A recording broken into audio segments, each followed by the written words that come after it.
4 जून 2015 मणिपुर का चंदेल जिला। सुबह का वक्त था और पहाड़ों की ठंडी हवाओं के बीच एक अजीब सी शांति छाई हुई थी। डोगरा रेजिमेंट का एक काफिला अपनी ड्यूटी पूरी करके इम्फाल की तरफ जा रहा था। ट्रकों के अंदर का माहौल एकदम सुकून भरा था। कोई गुनगुना रहा था तो कोई आपस में हंसी मजाक कर रहा था। पूरे 2 साल की थका देने वाली ड्यूटी के बाद घर लौटने की जो खुशी होती है वो हर जवान की आंखों में साफ चमक रही थी। पहाड़ों की उस ठंडी हवा ने उन्हें इस कदर मोहित कर दिया था कि वे अपने आसपास छिपे उस खौफनाक खतरे से पूरी तरह अनजान थे। उस घने जंगल के पेड़ों और झाड़ियों की आड़ में NSCN के खूंखार आतंकी घात लगाए बैठे थे। उनकी उंगलियां रॉकेट लॉन्चर और AK-47 के ट्रिगर पर थीं और उनकी नजरें हमारे बेखबर जवानों पर। काफिले की सबसे आगे वाली गाड़ी जैसे ही पहाड़ के एक अंधे मोड़ से गुजरती है, एक कान फाड़ देने वाला धमाके के साथ गाड़ी खिलौने की तरह हवा में उछल जाती है। उन्होंने सड़क के नीचे पहले से IED बॉम्ब बिछा रखा था जो अब फट चुका था। चंद सेकंड्स के अंदर जन्नत सा दिखने वाला वो हरा भरा जंगल बारूद और आग के काले धुएं से घिरकर किसी सुलगते हुए नर्क में बदल जाता है। धमाके से हमारे शूरवीर अभी संभल भी नहीं पाते कि ऊंचाई पर बैठे वो आतंकी उन पर ऊपर से रॉकेट लॉन्चर और मशीन गनों से अंधाधुंध गोलियों की झड़ी लगा देते। ये सब इतनी तेजी से हुआ कि जब तक हमारे फौजी अपनी बंदूकों का सेफ्टी कैच खोलकर जवाबी फायरिंग की पोजीशन लेते, तब तक वो आतंकी पूरे काफिले को खून और आग में नहलाकर उसी घने जंगल में भूतों की तरह गायब हो चुके थे। उस मनहूस पल में सिर्फ एक ही झटके के अंदर भारत माँ ने अपने 18 वीर सपूतों को हमेशा के लिए खो दिया और 15 जांबाज जवान खून से लथपथ होकर बुरी तरह घायल हो गए। जब ये खौफनाक खबर हेडक्वार्टर पहुंची तो पूरी भारतीय फौज के सीने में आक्रोश का ज्वालामुखी फट पड़ा। ये कोई आम गुस्सा नहीं था, ये बदले की वो आग थी जो अब आतंकियों को नर्क तक पहुंचाकर ही शांत होने वाली थी। आज के इस वीडियो में हम भारतीय सेना के उसी खूंखार और सीक्रेट मिशन को डिकोड करेंगे। एक ऐसा ऑपरेशन जहां उरी की तरह ही हमारे कमांडोज ने सरहद पार की, म्यांमार के खतरनाक जंगलों को चीरा और दुश्मनों को उनके ही घर में घुसकर मौत के घाट उतार दिया। इस बेहद खुफिया और जानलेवा मिशन को नाम दिया गया ऑपरेशन हॉट परस्यूट। 5 जून 2015 नई दिल्ली। 18 शहादतों की खबर ने दिल्ली के सत्ता के गलियारों में सन्नाटा ला दिया था। हालात की गंभीरता को देखते हुए प्रधानमंत्री नरेंद्र मोदी ने बिना एक पल गवाए एक top secret high level meeting बुलाई। इस मीटिंग में शामिल थे रक्षा मंत्री मनोहर पर्रिकर, गृह मंत्री राजनाथ सिंह के साथ साथ 2 वो चेहरे मौजूद थे जिनकी रणनीति दुश्मनों की रूह कपा देती है, NSA अजीत डोभाल और army chief Dalbir Singh Suhag. Meeting शुरू होते ही है मोदी जी ने खड़े होकर सीधा सवाल पूछा, इंटेलिजेंस रिपोर्ट क्या कहती है? तभी आर्मी चीफ दलबीर सिंह अपनी जगह पर खड़े होते हैं और अपनी कड़क आवाज में जवाब देते हैं, सर ये खूनी खेल national socialist council of Nagaland यानी NSCN के आतंकियों ने खेला है। मेरे जवानों का खून खौल रहा है। आप बस एक इशारा करें, वो इन कायरों को राख के ढेर में बदल देंगे। कमरे में बैठे मंत्री अभी फौज के इस गुस्से को समझ ही रहे थे कि तभी अजीत डोभाल की शांत लेकिन चुभने वाली आवाज गूंजी, ये आतंकी सीमा पार करके म्यांमार के घने जंगलों में छिप गए हैं। अगर आज हमने कोई ठोस और मजबूत कदम नहीं उठाया तो ये लोग पूरे नॉर्थ ईस्ट को दूसरा कश्मीर बना देंगे। मजबूत कदम सुनकर गृह मंत्री राजनाथ सिंह ने थोड़े हैरान होते हुए पूछा, डोभाल जी आपके इस कदम का मतलब म्यांमार की सीमा में घुसना तो नहीं? डोभाल ने राजनाथ सिंह की आंखों में देखा, अपना चश्मा ठीक किया और बिना कोई शब्द कहे सिर्फ एक हाँ में अपना सिर हिला दिया। कमरे का तापमान मानो और बढ़ गया। इससे पहले कि कोई और कुछ कहता, आर्मी चीफ ने सीधा दाव चला, सर हमारे पास 2 रास्ते हैं, या तो हम फाइटर जेट से एयर स्ट्राइक करें या फिर कमांडोज भेजकर ग्राउंड स्ट्राइक। काफी देर तक इस गंभीर फैसले पर मंथन हुआ। अंत में एयर स्ट्राइक के विकल्प को खारिज कर दिया गया। वजह साफ थी, खुफिया रिपोर्ट के मुताबिक आतंकियों के कैंप के आसपास आम नागरिक भी रहते थे और भारत सरकार किसी भी बेगुनाह की जान जोखिम में डालकर इसे मानवाधिकार का अंतर्राष्ट्रीय मुद्दा नहीं बनने देना चाहती थी। रणनीति अब शीशे की तरह साफ थी। मीटिंग अपने आखिरी मोड़ पर पहुंच चुकी थी। तभी प्रधानमंत्री ने वो आखिरी सवाल पूछा जिसने इस ऑपरेशन की नींव रख दी, जनरल आपके जवानों को तैयार होने में कितना वक्त लगेगा? दलबीर सिंह ने पूरे आत्मविश्वास से कहा, सर मुझे सिर्फ 3 दिन चाहिए। पीएम मोदी ने हामी में अपना सिर हिलाया, कमरे में मौजूद सभी चेहरों की तरफ एक पैनी नजर घुमाई और बिना कुछ और कहे अपनी कुर्सी से उठ गए। मीटिंग खत्म हो चुकी थी लेकिन सरहद पार बैठे आतंकियों की मौत का फरमान अभी अभी लिखा जा चुका था।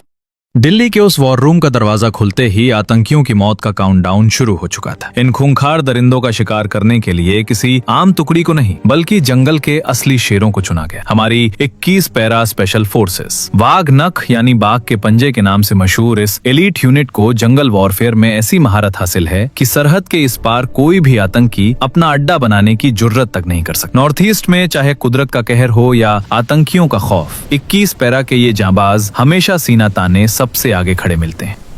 तारीख 6 जून 2015। ऑपरेशन की तैयारियां युद्ध स्तर पर शुरू हो गईं, लेकिन इस मिशन की जान थी इसकी गोपनीयता यानी सीक्रेसी। दुश्मन को भनक तक न लगे इसलिए भारत सरकार ने मीडिया के सामने एकदम चुप्पी साध ली। यहाँ तक कि पीएम मोदी भी अपने पहले से तय बांग्लादेश दौरे पर निकल गए। दिल्ली की इस खामोशी को देखकर आतंकी बेफिक्र हो गए। उन्हें लगा कि भारत अब कोई कदम नहीं उठाएगा और वो बेखौफ होकर एक और खूनी हमले की साजिश रचने लगे। लेकिन वो बेवकूफ इस बात से अनजान थे कि पर्दे के पीछे 21 पैरा एसएफ ने अपने हथियारों पर धार रखना शुरू कर दिया था। और इतिहास गवाह है, जब जब पैरा कमांडोज ने अपने जूतों के फीते कसे हैं, दुश्मनों को सीधे जहन्नुम का रास्ता देखना पड़ा है।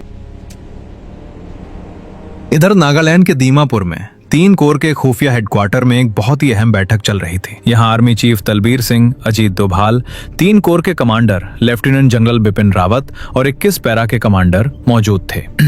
पैरा कमांडर ने मैप पर उंगली रखते हुए एक अहम खुलासा किया। हमारे खबरी बता चुके हैं कि आतंकियों के सबसे बड़े और सुरक्षित ठिकानों की सटीक लोकेशन मिल गई है। हम 9 जून को हमला कर सकते हैं। लेकिन तभी एक बहुत बड़ी रुकावट सामने आई। कमांडर ने बताया कि इस खास मिशन के लिए अभी उनके पास सिर्फ 40 कमांडो ही मौजूद है, जबकि उस पार कैंप में खूंखार आतंकियों की तादाद बहुत ज्यादा हो सकती है। 40 कमांडो और सामने खूंखार आतंकियों की फौज। कमरे में एक पल के लिए भारी सन्नाटा छा गया, लेकिन तभी एक ऐसा फैसला लिया गया जिसने पूरी बाजी पलट दी।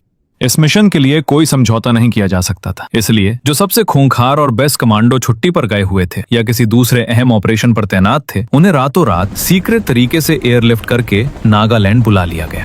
अब 70 शेरों की एक ऐसी टीम तैयार थी जिसके सामने मौत भी कांप उठी। सारी मुश्किलें खत्म हो चुकी थी और अब आतंकियों की नरक से दूरी बस कुछ ही पलों की मोहताज थी।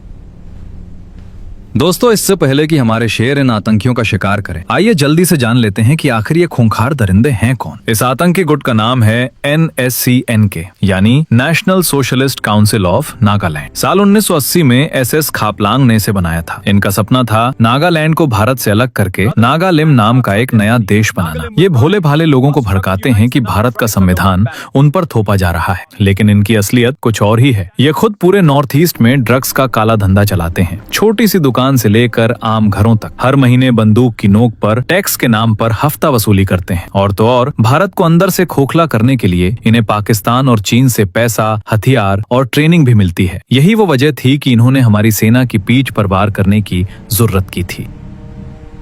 8 जून 2015 सुबह के 8 बजे Indo Myanmar border. 21 para SF के हमारे 70 खूंखार कमांडोज अपने 18 भाइयों का बदला लेने के लिए पूरी तरह तैयार खड़े थे। अपना असली रूप छिपाने के लिए उन्होंने बिहार रेजिमेंट की वर्दी पहनी हुई थी। हाथों में असॉल्ट राइफल्स, पीठ पर rocket launchers, night vision goggles और खतरनाक स्नाइपर्स। हमारे जवान खामोशी से म्यांमार की सरहद में दाखिल हो जाते हैं। यहाँ से आतंकियों का अड्डा जंगल के सीने में करीब 50 किलोमीटर अंदर था। अब कमांडोज के सामने एक दोहरी जंग थी। एक तरफ म्यांमार का वो खूंखार जंगल था जहां हर कदम पर लैंडमाइंस, दुश्मन के खबरी और आतंकियों के स्नाइपर्स मौत बनकर बैठे थे, और दूसरी तरफ खुद कुदरत उनका इम्तिहान ले रही थी। 40 डिग्री का झुलसाने वाला तापमान और 98% उमस। पीठ पर 15 किलो का भारी भरकम पिट्ठू लादे बिना एक भी बूंद पसीना पोछे हमारे शेर अपने शिकार की तरफ बढ़ते जा रहे थे। शाम के 4 बज चुके थे। फौजी जंगल की इतनी गहराई में पहुंच चुके थे कि सूरज की रोशनी भी उस घने अंधेरे को चीर नहीं पा रही थी। हर एक घंटे में हेडक्वार्टर में बैठे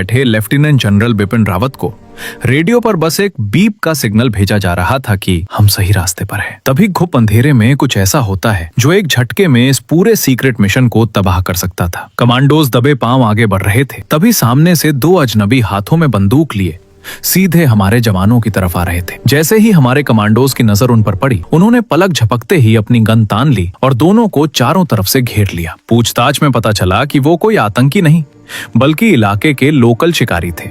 वो कोई रिस्क नहीं ले सकते थे। अगर इन्हें छोड़ दिया तो ये आतंकियों को खबर कर सकते थे, लेकिन बेगुनाहों को मारना भारतीय सेना के उसूलों के खिलाफ है। इसलिए कमांडर ने बड़ा फैसला लिया और मिशन पूरा होने तक उन दोनों शिकारियों को बंधक बनाकर अपने साथ ही आगे ले जाने का ऑर्डर दिया। रात के 8 बज चुके थे। थकान, गर्मी और खौफनाक जंगल को चीरते हुए हमारे कमांडोज 500 एकड़ में फैले जंगल में आतंकियों के सबसे बड़े अड्डे के ठीक बाहर पहुंच चुके थे। अब शुरू होने वाला था सब्र का वो खतरनाक खेल जिसमें इन 70 शेरों को अगले कई घंटों तक इसी मौत के कुएं में बिना हिले डुले घात लगाकर बैठना था। कमांडर ने तुरंत पूरी टीम को 2 हिस्सों में बांट दिया। एक टुकड़ी सीधे कैंप के अंदर घुसकर तबाही मचाएगी और दूसरी टुकड़ी पूरे कैंप को बाहर से घेर लेगी ताकि एक भी आतंकी जिंदा बचकर भाग ना पाए। नाइट विजन दूरबीन से कमांडोज ने आतंकियों की गिनती शुरू की। वो कैंप एक छोटी सी पहाड़ी के ऊपर था जिसे 10 ऊंचे वॉच टावर्स ने घेर रखा था और हर टावर पर स्नाइपर्स तैनात थे। अंदर लकड़ी के दर्जनों छोटे छोटे घर थे और इतना बारूद जमा था जो 70 कमांडोज पर भारी पड़ सकता था। उस रात कैंप में आतंकी हमारे फौजियों को मारने का जश्न मना रहे थे, इस बात से बिल्कुल अनजान कि बाहर साक्षात काल ने उन्हें चारों तरफ से जकड़ लिया है। रात का 1 बज चुका था। कैंप को पूरी तरह घेरने के बाद कमांडोज अब उन आतंकियों के सोने का इंतजार कर रहे थे। काफी देर तक जब कैंप में कोई हलचल नहीं हुई तो टीम कमांडर ने इशारों ही इशारों में अपनी टुकड़ी को प्लान के हिसाब से आगे बढ़ने का हुक्म दे दिया। खामोशी से मौत बनकर एक टुकड़ी कैंप की तरफ रेंगने लगती है। तभी अचानक गोलियों की तड़तड़ाहट इस खामोशी को चीर देती है। कमांडोज एक पल के लिए चौंक जाते हैं। क्या उनका सीक्रेट मिशन लीक हो? क्या दुश्मन के स्नाइपर्स ने उन्हें देख लिया? जब वो कैंप की तरफ देखते हैं तो आतंकियों की एक पूरी टुकड़ी अंधाधुंध गोलियां चलाते और टॉर्च मारते हुए ठीक उन्हीं की तरफ आ रही थी। इन्हीं ख्यालों के बीच टीम कमांडर का साइलेंट लेकिन कड़क आदेश आता है, कवर लो, कोई अपनी जगह से नहीं हिलेगा जब तक मैं इशारा न करूं। आतंकियों की चलाई हुई गोलियां हमारे जवानों के इर्द गिर्द मौजूद पत्थरों और पेड़ों को चीर रही थी। वो मौत बनकर बिल्कुल करीब आ चुके थे। उन्होंने अपनी टॉर्च की तेज रोशनी सीधे हमारे कमांडोज की तरफ घुमा दी। अगर उस रोशनी में किसी जवान की हल्की सी परछाई भी दिख जाती या कोई अपनी पलक भी झपका देता तो उस रात वहां मौत का खौफनाक खेल शुरू हो जाता। लेकिन साक्षात काल को अपने सामने खड़ा देखकर भी 21 पैरा का एक भी जवान अपनी जगह से इंच भर नहीं हिला। चारों तरफ अपनी टॉर्च की रोशनी लहराने और हवा में कुछ गोलियां दागने के बाद वो आतंकी जोर जोर से हंसने लगे और वापस अपने कैंप में लौट गए। रात भर में उन्होंने ऐसा 4-5 बार किया। तब जाकर कमांडोज को समझ आया कि ये तो उनकी सिक्योरिटी ड्रिल का हिस्सा था। दरअसल उन आतंकियों के मन में भारतीय सेना का एक ऐसा खौफ बैठा था कि उन्हें लगता था किसी न किसी रात हिंदुस्तानी फौज उनका शिकार करने जरूर आएगी। इसी डर से वो रात भर गोलियां चलाते और टॉर्च मारते थे। लेकिन वो बेवकूफ ये नहीं समझ पाए कि जब 21 पैरा की टीम आती है तो वो हाथ नहीं लगाती, सीधा हलक में हाथ डालकर जान निकाल लेती है।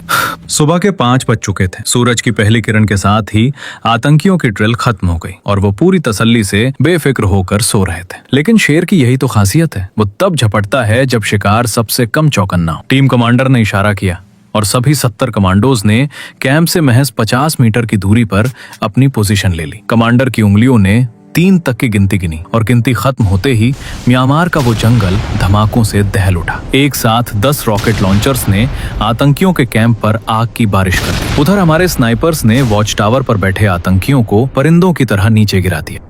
पल भर में ही वो पूरा कैंप तबाही के खौफनाक मंजर में बदल गया। आसमान में काला धुआं था और जमीन पर आतंकियों के खून की प्यासी गोलियां बरस रही थी। कमांडोज की एक टुकड़ी वॉर क्राई के साथ सीधे कैंप के अंदर घुसी और उनकी बंदूकों ने मौत का राग छेड़ा। चारों तरफ अफरा तफरी मच गई। जो आतंकी कुछ दिन पहले हमारे जवानों की मौत का जश्न मना रहे थे वो अब चीखते चिल्लाते इधर उधर भाग गए। किसी ने बंदूक उठाने की हिम्मत भी की तो उसकी मैगजीन लोड होने से पहले ही वो 21 पैरा की गोली का शिकार हुआ। करीब 40 मिनट, सिर्फ 40 मिनट तक उन पर मौत बरसाई। एक एक करके 100 से भी ज्यादा खूंखार आतंकियों को उनकी सही जगह यानी सीधे नरक पहुंचा दिया गया। उन शैतानों को मौत के घाट उतारने के बाद हमारे जवानों ने पूरे कैंप को आग के हवाले कर दिया ताकि आने वाले कई सालों तक कोई नया आतंकी वहां बसने की जुर्रत न करे। कैंप को राख में मिलाने के बाद कमांडोज तुरंत भारतीय सीमा की तरफ निकल पड़े।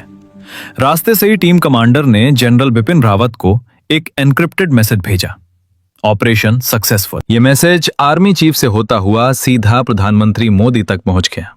इसके बाद बिना किसी अंतर्राष्ट्रीय दबाव की परवाह किए भारत सरकार ने सीना तानकर अपने शूरवीरों के शौर्य का पूरी दुनिया के सामने ऐलान कर दिया।